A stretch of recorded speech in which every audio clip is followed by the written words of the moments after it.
أعوذ بالله من الشيطان الرجيم بسم الله الرحمن الرحيم وإذا لم تأتهم بآيات قالوا لولا اجتبيتها قل إنما أتبع ما يوحى إلي من ربي هذا بصائر من ربكم وهدى ورحمة لقوم يؤمنون. لم تأتهم، اور جب نہیں آتا، اذا لم تأتهم، جب آپ لے کر نہیں جاتے، بآیت، کوئی معجزہ، قالو، یہ کفار مکہ کہتے ہیں، لولا اجتبیتہا، لولا، کیوں نہیں، نجتبیتہا، چھانٹ کر لے آیا. مجتبہ وہ جسے چھانٹ لیا گیا ہو، چوز کر لیا گیا ہو، چن لیا گیا ہو، پک کر لیا گیا ہو. لولا اجتبیتہا، کیوں نہیں یہ کوئی معجزہ چھانٹ کے لے آیا جو ہمیں دکھاتا. یہ اعتراض کرتے ہیں رسول اللہ صلی اللہ علیہ وسلم پہ. قل، آپ فرما دیجئے، انما اتبع، میں تو بس پیروی کرتا ہوں، ما یوحا الیہ، جو وحی کی جائے میری طرف، من ربی، میرے پروردگار کی طرف سے جو وحی کی جاتی ہے نا، میں تو اس کی پیروی کرتا ہوں. ھذا بصائر، اور یہ دیکھ لو، تم معجزے کی بات کرتے ہو تو میرے پاس یہ سوچ سمجھ کی باتیں ہیں، سوجھنے کی باتیں ہیں، من ربکم، تمہارے پروردگار کی طرف سے، وہدن، اور یہ ہدایت ہیں، ورحمتن، اور یہ قرآن رحمت ہے، لقوم یؤمنون، اس قوم کے لیے، یؤمنون، جو کہ ایمان والے. مشرکین کا مزاج یہ تھا کہ وہ کہتے تھے ہر وقت کوئی نہ کوئی معجزہ ہوتا رہے، ہر لمحے کوئی نہ کوئی نئی چیز دیکھتے رہیں. اور مزاج بنا ہوا تھا اس لیے کہ مشرکوں کی مینٹلٹی یہی ہوتی ہے، جھوٹ گھڑتے رہتے ہیں نا بیٹھ کے. کوئی چیز نظر آئی، اپنے بتوں کے نام پہ کر دی کہ یہ اس بت کی نظر و نیاز دی تھی، اس وجہ سے یہ ہو گیا، یہ اس کی نظر و نیاز تھی، اس وجہ سے یہ ہو گیا. یہ بت جو ہے لوگوں کی ایسے تقدیریں بدل دیتا ہے، یہ بت جو ہے لوگوں کا کام کرتا ہے، یہ بت جو ہے لوگوں کو اولاد دے دیتا ہے. کتنے ہی بت مکہ مکرمہ میں سجا رکھے تھے، ان کے احرام باندھتے تھے، ان کے لیے وہ جا کے عبادتیں کرتے تھے، سب کچھ.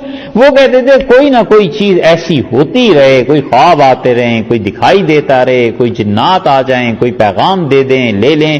یہ سب چیزیں شعبدہ بازیاں ہوتی رہیں. اور اسی نظریے کے ساتھ یہ چاہتے تھے کہ رسول اللہ صلی اللہ علیہ وسلم بھی ایسے کریں، ہر وقت کوئی نہ کوئی معجزہ ہوتا رہے، جس دن جائیں کوئی عجیب و غریب بات دکھائیں. یہ مشرکین جو دیوی اور دیوتاؤں کے ہلے ہوئے تھے، اللہ تعالیٰ نے ان کی اس مینٹلٹی کا جواب، ان کی ذہنیت کا یہی ہر جگہ دیا ہے کہ آپ انہیں کہیے کہ کوئی معجزہ نہیں، بس بالعموم یہی آیا ہے نا. ایک جگہ آیا سورہ انعام میں، معجزہ مانگ، انما الآیات عند اللہ، معجزہ بس اللہ کے پاس ہے. تم معجزہ مانگتے ہو، قرآن معجزہ ہے. یہاں پر فرماتے ہیں کہ جب آتے ہیں کہتے ہیں کیوں نہیں چھانٹ کے لے آیا کوئی معجزے کو. یہ اس قسم کی چیزیں، اور یہ ایک اثر اس طرح کی ذہنیت کا، یہ ہمارے ہاں بہت سے مسلمان ان محدثین میں آ گیا ہے جو سمجھتے ہیں کہ رسول اللہ صلی اللہ علیہ وسلم کے جتنے معجزات ہم بیان کریں گے اتنا ہی اچھا ہے. تو حضرت صلی اللہ علیہ وسلم کے لیے غیر معمولی معجزات بیان کرتے ہیں. اور یہ سیوطی کی اور بہقی کی کتابیں آپ دیکھیں نا، ان کا علم ماشاءاللہ ایک طرف اتنا شاندار، امام بہقی رحمۃ اللہ علیہ کا، لیکن دلائل النبوت کے نام سے جو کتابیں آئی ہیں، ایسے بے سر و پا روایات نقل کر دیتے ہیں کہ پڑھنے والا کہتا ہے یار یہ کوئی معجزہ ہے، یہ کوئی بات ہے جو رسول اللہ صلی اللہ علیہ وسلم کے متعلق نقل کر دینے کی تھی. بہت سی ایسی روایات ملیں گی. اسی لیے بعد میں آنے والوں نے، سیرت نگاروں نے اس پہ شدید تنقید کی ہے اور انہوں نے کہا ہے کہ بالکل یہ غلط بات ہے. حضرت صلی اللہ علیہ وسلم کے زمانے میں یہ زرقانی نے لکھ دیا مواہب الدنیا میں، ایک گدھا تھا رسول اللہ صلی اللہ علیہ وسلم کو خیبر میں مل گیا تھا. وہ گدھا لوگوں کے گھر گھر جاتا تھا، روٹیاں مانگتا تھا، لے کے آتا. اتنی لمبی چوڑی قصے اور روایتیں بیان کی ہیں. اور بعد میں آنے والوں نے لتے لیے ہیں، انہوں نے کہا یہ کب سے گدھا آیا تھا اور کس زمانے میں آیا تھا، سب جھوٹ ہے. ایسے ہی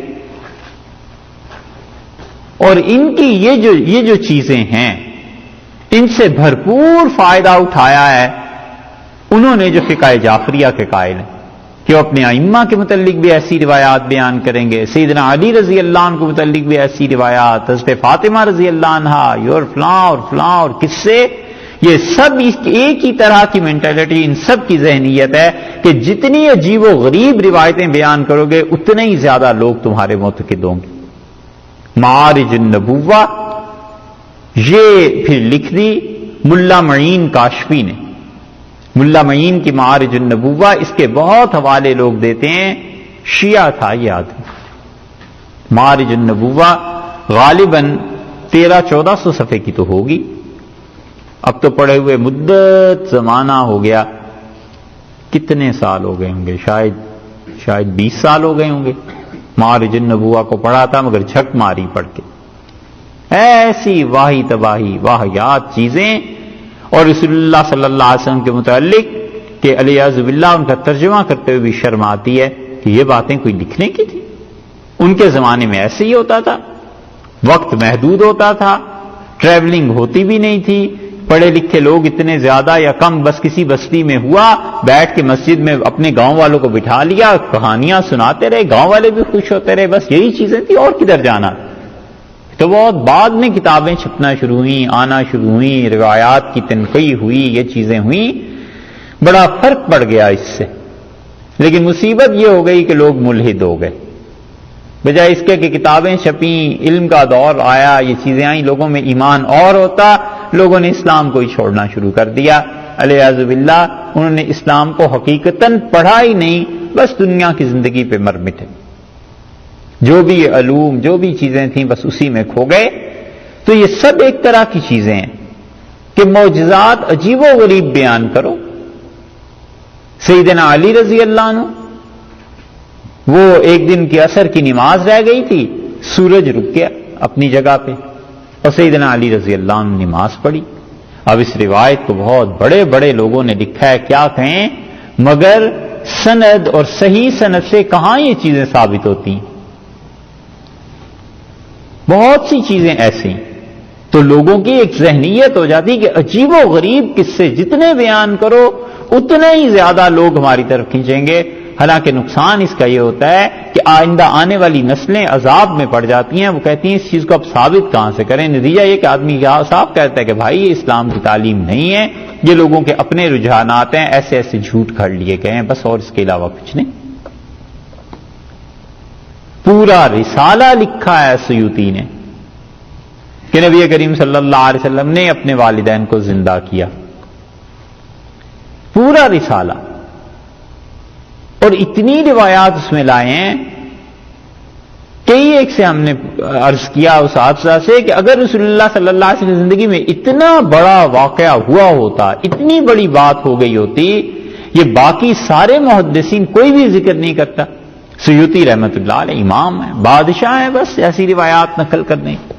اس لیے جو بھی تفسیر پہ کام کرے گا کوئی بھی، وہ ان تمام روایات کو الگ کر کے لکھے گا بھی، اور وجہ بھی بیان کرے گا کہ اس وجہ سے یہ چیزیں جھوٹ میں شامل ہیں، اسلام کا اس سے کوئی تعلق نہیں۔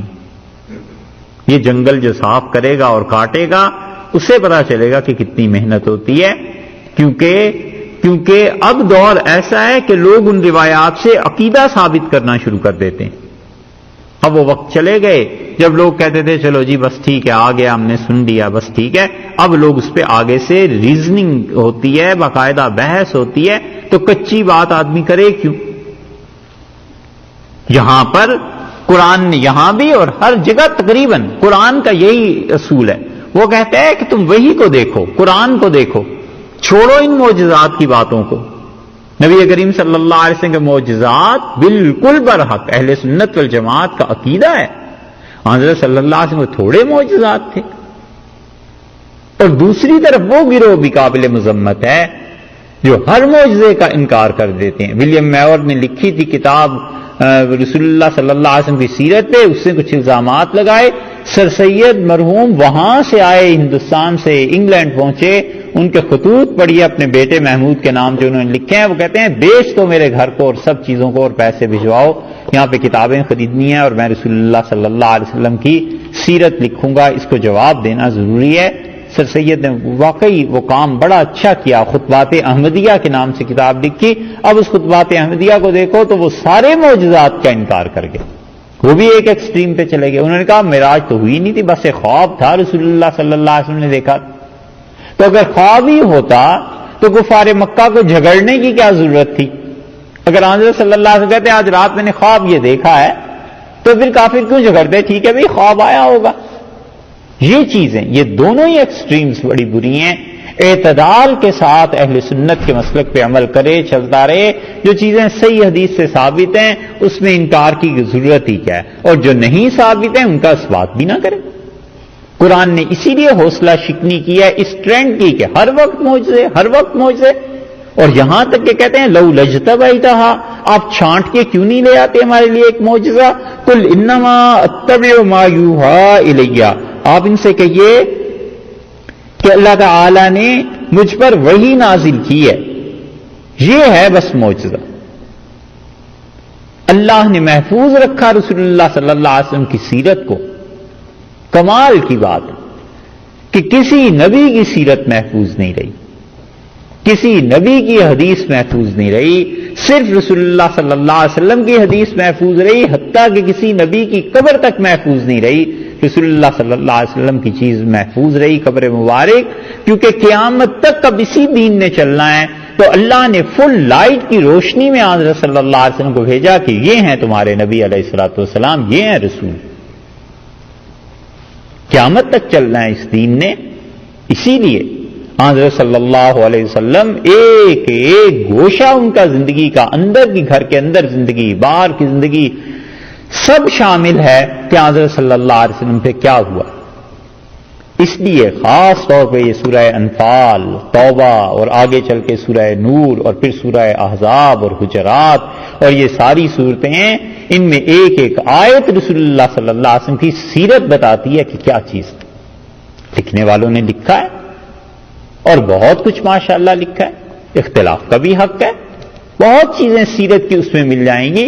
اللہ نے فرمایا آپ ان سے کہیے کہ دیکھو میرے پہ تو وحی آتی ہے، اس وحی کی پیروی کرو۔ بصائر من ربکم، بصائر فرمایا ہے قرآن کو۔ بصائر کا مطلب وہ چیزیں جن سے بصیرت حاصل ہوتی ہے، سوجھ بوجھ کی چیزیں۔ آپ اس کی مثال ایسے سمجھیں جیسے علیہ باللہ معجزات کو نہیں کہتے، لیکن اس طرح کی چیزیں اس لیول پہ کام آتی ہیں جہاں اتنا میچور آدمی نہیں ہوتا، اور جب دماغ میچور ہوتا ہے صحیح معنی میں سنجیدہ مزاج کا، ان پر تعلیم کا اثر ہوتا ہے، ان پر عقیدے کا اثر ہوتا ہے، ان کے ساتھ بحث مباحثہ یہ چیزیں ہوتی ہیں۔ وہ کہتے ہیں حضرت کے بیان میں گئے تھے، ایک آدمی کہتا ہے ہم نے اپنے حضرت کی یہ کرامت دیکھی، دوسرا کہتا ہے یار کرامتیں ہوں گی بالکل ٹھیک ہے مانتا ہوں، لیکن یہ بتاؤ عقیدہ کیا ہے، یہ بتاؤ علم کتنا ہے، یہ بتاؤ کہ پرابلمز جو پیش آتی ہیں وہ سالو ہو سکتی ہیں یا نہیں۔ تو جو آدمی اس عقیدے پہ سنجیدگی سے غور کرتا ہے، علم پہ غور کرتا ہے، وہ کہتا ہے ہاں یہ آدمی صحیح۔ قوموں میں مزاج ایسا ہو۔ اللہ نے فرمایا، اللہ تعالیٰ نے ان سے کہیے کہ میرے پاس تو بس پروردگار کی طرف سے سوجھ بوجھ کی چیزیں ہیں، وہدن اور ہدایت، ورحمتن اور یہ قرآن رحمت کی صورت میں، لقوم یؤمنون اس قوم کے لیے جو ایمان رکھتے۔ اس کا مطلب یہ ہوا کہ کمال اس کی بڑی علامت اتباع وحی ہے، وحی کی پیروی ہے۔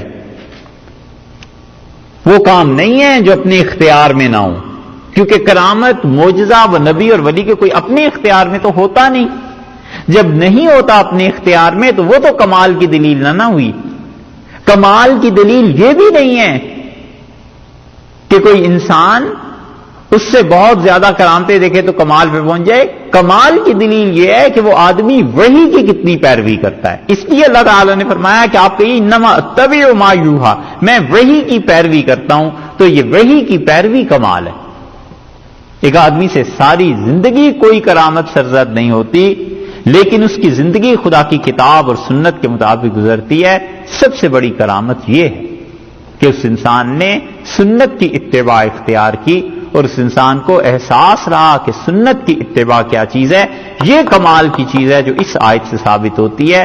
اللہ نے معجزے کے مقابلے میں اتباع وحی کا ارشاد فرمایا ہے، اور یہ وہ خصوصیت ہے جو ہمارے اکابر اور اساتذہ رحمہم اللہ میں ہمیشہ پائی گئی کہ وہ کرامتیں ان چیزوں سے ہٹ کے ہمیشہ صحیح عقیدے پر، صحیح عمل پر، صحیح علم پر زور دیتے رہے کہ عقیدہ صحیح کرو، علم صحیح حاصل کرو، علم ہو جائے تو عمل صحیح کرو، عمل آ گیا ہے تو اخلاص پیدا کرو، اور اخلاص کے مقام پر پہنچ گئے ہو تو اللہ سے پھر بھی ڈرتے رہو. اس ترتیب پہ چلتے رہے. انہوں نے یہ پرواہ نہیں کی کہ کسی سے کرامت کوئی سرزد ہوتی ہے یا نہیں، وہ اسی ترتیب کے تھے، اور یہی ترتیب اصل چیز